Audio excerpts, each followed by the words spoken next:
on very hard, fighting a slaughter spine in Caulron Gemini. I'm not gonna talk. Let's go.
Stand by. I'm sending Hephaestus back to you. Freezing it really helped. Oh, quick update. So, I've been playing on very hard difficulty for some time now. I defeated the Enduring on very hard difficulty, although I'm gonna admit I had to cheese the fight. The fight in Thornmarsh with the Pitmaster, the one that feels very unfair because he has a shield and a kill in like 3-shot sword, beat him fair and square. But when I got to the Enduring, her bow is so fast that it feels like a machine gun. Not a machine gun, but like, it feels like she's carrying a gun, not a bow.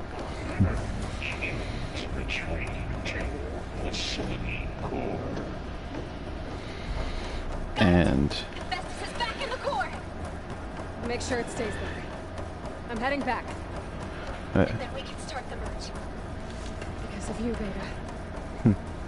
I'm glad we came along. And you, Paul. We couldn't have done any of this without you.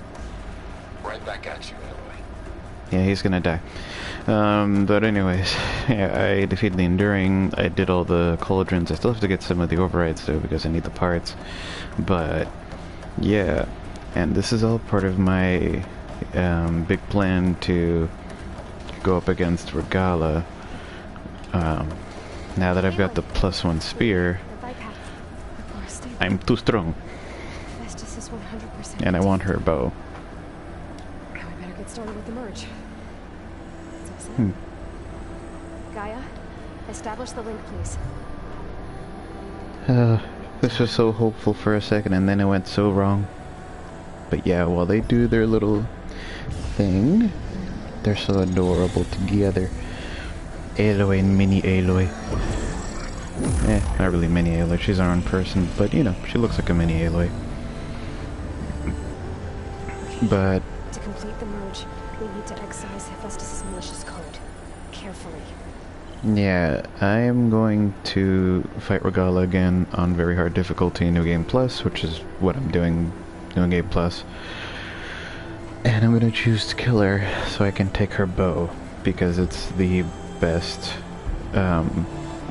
strike-through arrow in the game, so I want it. After defeating the Enduring, that should be easier. I'm just gonna let this place that I can finish talking, because this is gonna go, it's gonna go wrong anyways. Damn, the fact that Hephaestus couldn't be caught after 2 games. This little guy, he gets around. He really gets around. But yeah, that's my plan. I haven't done too many side missions. I did them all before going to the main quests when I did the first playthrough. Now I'm kind of doing the reverse, where I do the main missions and then the side missions. Just because, like, my goal, personal goal, is to beat Regala and take her bow. So, yeah. Well, hello, redundant copy.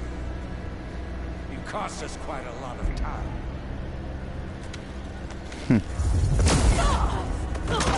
Immediately gets hit with plasma. Eric, get Beta. And squash that bug while you're there. I find it weird that I was able to kill the Slaughter Spine so easily. Maybe the ice helped, but, like, still, I thought it was gonna take forever to kill him. Maybe after fighting the Pitmaster and Thornmarsh and then the Enduring, anything with a smaller, like, HP bar just seems easy now. Ah, poor Varl.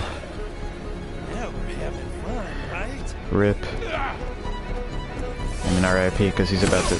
Yeah.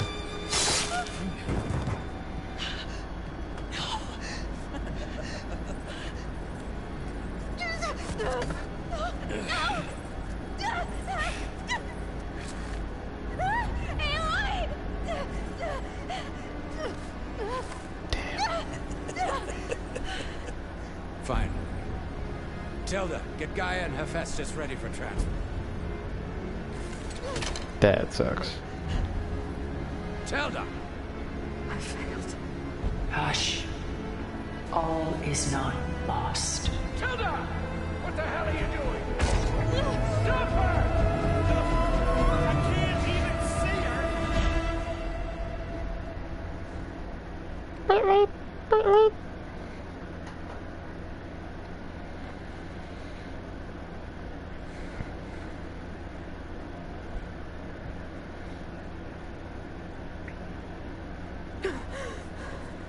Beta.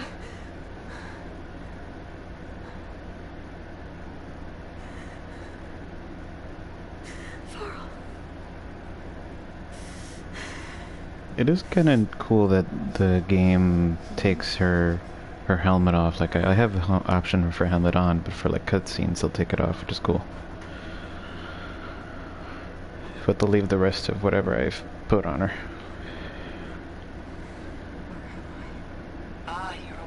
I like this armor too because it's like a full bodysuit, which makes more sense as something that would protect her. I can assure you that we are safe. The others can't detect us here. You mean the others units? It must be Tilda. I wasn't sure if Beta would have told you about me. Where is she? Alive. And while she isn't where she wants to be, not in urgent danger. We must discuss how to get her back, of course, after you've shaken off the cobwebs. When you're ready, take the stairs down the hall and come see me. In the meantime, I'll make breakfast. Breakfast. Okay. It turned out she was the real villain all along. I mean, of course she's a real villain, but she's the one with the master plan. That goes beyond even the other guy's master plan. Pretty smart to hoodwink the protagonist into a false sense of, you know, I mean, she doesn't trust her, but false sense of safety, I guess. Just a few favorites from my collection. Rescued and stored here just before I went off-world. Take a look, if you like. I'm curious to hear your impressions. My friend is dead. Beta and Gaia are gone, and you want me to look at old paintings? Don't be so quick to dismiss the comfort we can find in art, or the insight we might gain. Celine and Endymion. She's the goddess of the moon, whereas he's a simple shepherd. Beside her is the god of love, Cupid. Endymion, he shows up a lot in Yu-Gi-Oh! I mean, there's a whole... There's a whole archetype. Cupid bears represent Celine's undying infatuation with him. Though the two must remain apart, her love will forever burn. I'm gonna guess that that's her and Elizabeth.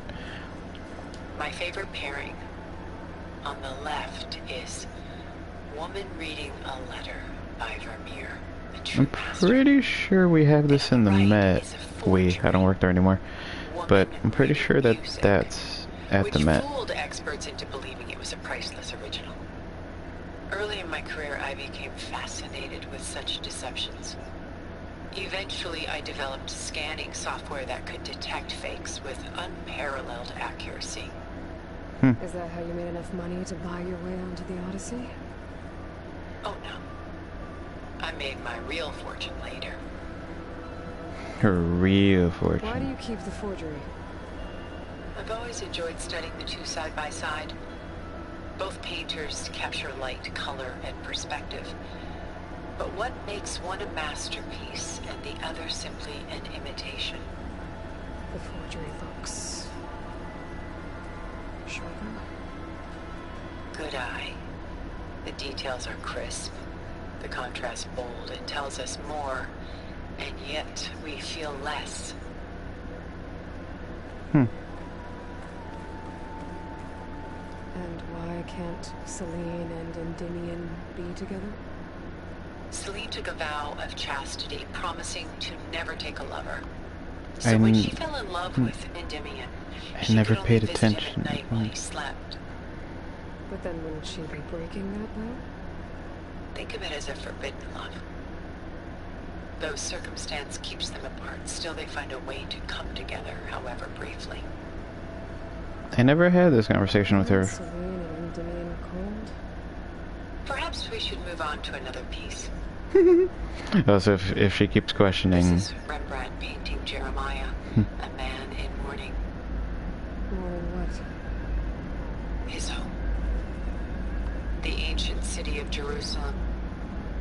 He foresaw its impending doom, but could do nothing to prevent it.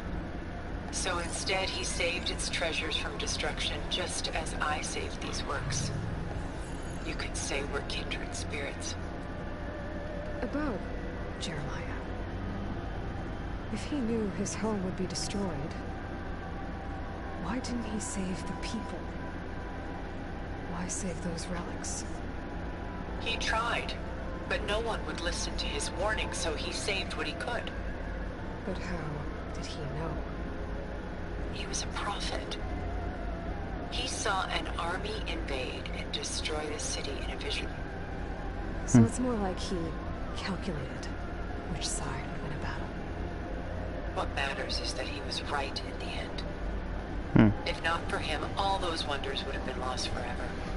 It's interesting. At least this way, some part of his world survived. It's interesting. I never had these conversations with her the first playthrough. And like every single art piece relates back to her in some way. You know what I like the most about this piece?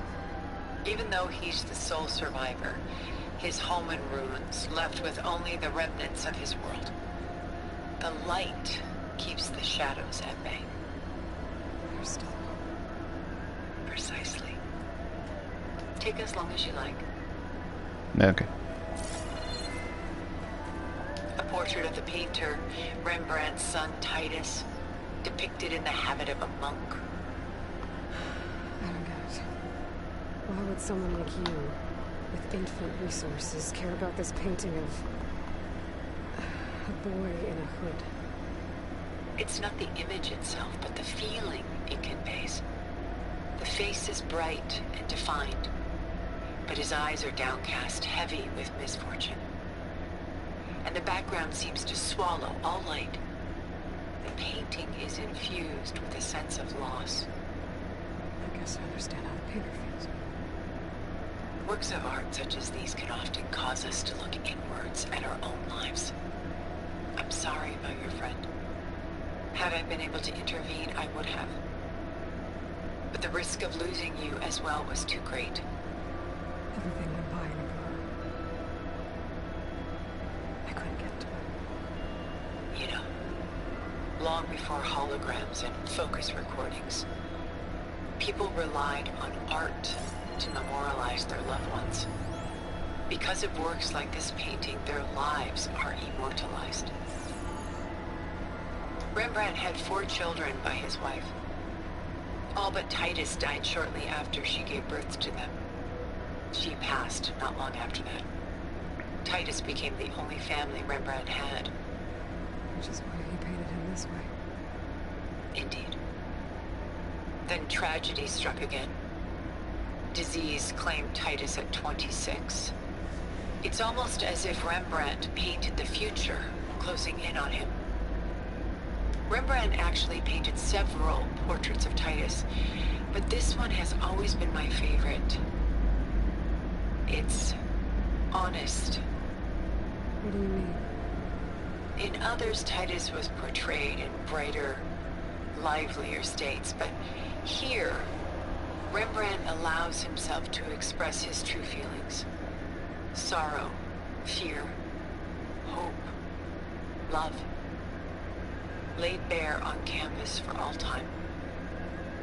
I see this one resonates deeply with you. This is actually kind of interesting. She's giving like full-on art discussions. As someone who worked at the Met and who's studied art a little bit myself, it's actually kind of good. Rembrandt's The Night Watch, by far the most famous painting my homeland ever produced. It was commissioned to honor a militia made up of influential citizens. I guess you must have been an influential citizen. In my day. But not as influential as you've been in this new world. The militia. They were disorganized.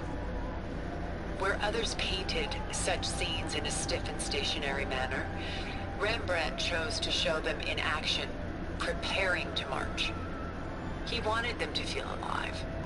You can almost hear the commotion. Who's the girl in the painting? She's a strange one, isn't she? Bathed in light, though no one is paying attention to her. Many believe she's a symbol of the militia. A physical manifestation of their spirit, if you will. She's not real. What's real in a painting? She's meant to represent the militia's virtue and victory. But I like to think they underestimate her. She looks as if she's seen something. What does she know? What secrets does she keep? There's so much detail to take in, isn't there? I like that it kind of gives you a cue when she's done. Oh, I love this. It reminds me of the album cover for Echoes by Lacrimosa. Except the ship is going through like a canyon or next to a cliff. The Gust. By Willem van de Velde, the most famous of his many maritime paintings. It's beautiful. A ship crossing into the unknown. I guess you're familiar with that. Indeed, which is why I appreciate this composition in particular. Though waves and wind threaten to destroy the ship, it perseveres, clinging to the light even as darkness closes in all around it. Where's the ship going? To a faraway land, most likely. My ancestors used ships like these to explore the world, sometimes at great cost. What were they looking for? Anything of value. They were traders willing to face unknown dangers to make their fortunes. But no matter how far they went, they always turned their sails home. So this Von de Velde only painted ships? It was his specialty. Following in the footsteps of his father, Willem the Elder. The two had quite a journey of their own, taking them all the way to the court of a foreign kingdom. Did they ever come home? No, but eventually their lives work did. Take your time. Alright, is there more up here?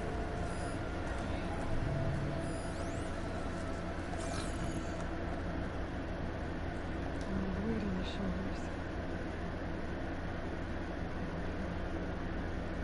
shoulders. Finally says it. Whoa.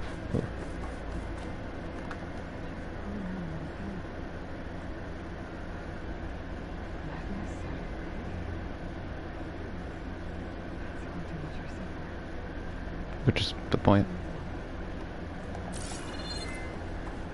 Stunning, isn't it? Paintings were the only masterpieces of my people's golden age. This is Von Vianen's lidded ewer, molded from a single sheet of silver. What was it for? How like Elizabeth you are. Function over form. Its practical purpose was less important than its meaning. Von Vianen created it in honor of his late brother, who himself was a famous silversmith. Yes. Such beauty from sorrow.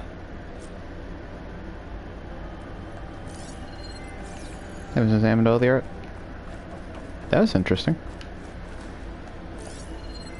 I have to think that she keeps all of this, like, priceless artwork in this building.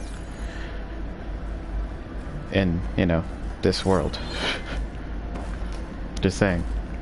An explosion could rip through here any day. Happens here all the time.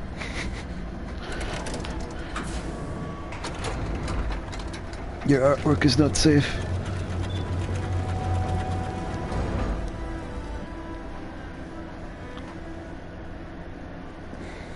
Nice. The imagery of, like, the light and her walking up the steps. There you are. Feeling better? Yeah. How did you find us? At the Cauldron? And what did you do to everyone right before I passed out? I've heard this before, so.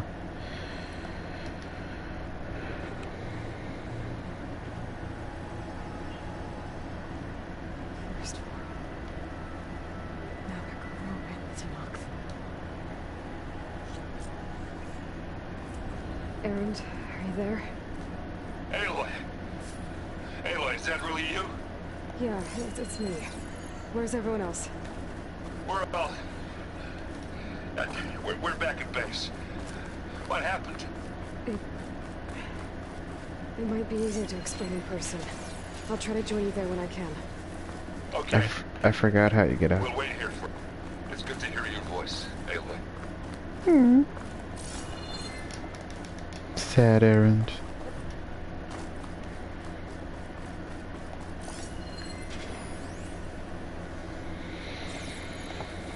So I think that'll be all.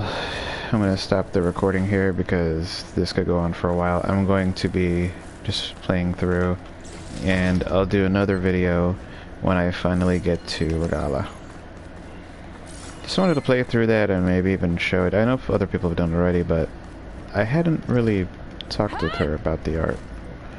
I didn't think it was appropriate given... Like, I don't know, it seems a little weird to talk with her about art when there's so much going on. Like, kind of dire circumstances, you know? So, yeah, I'm gonna stop this here. Thank you to anyone who watched.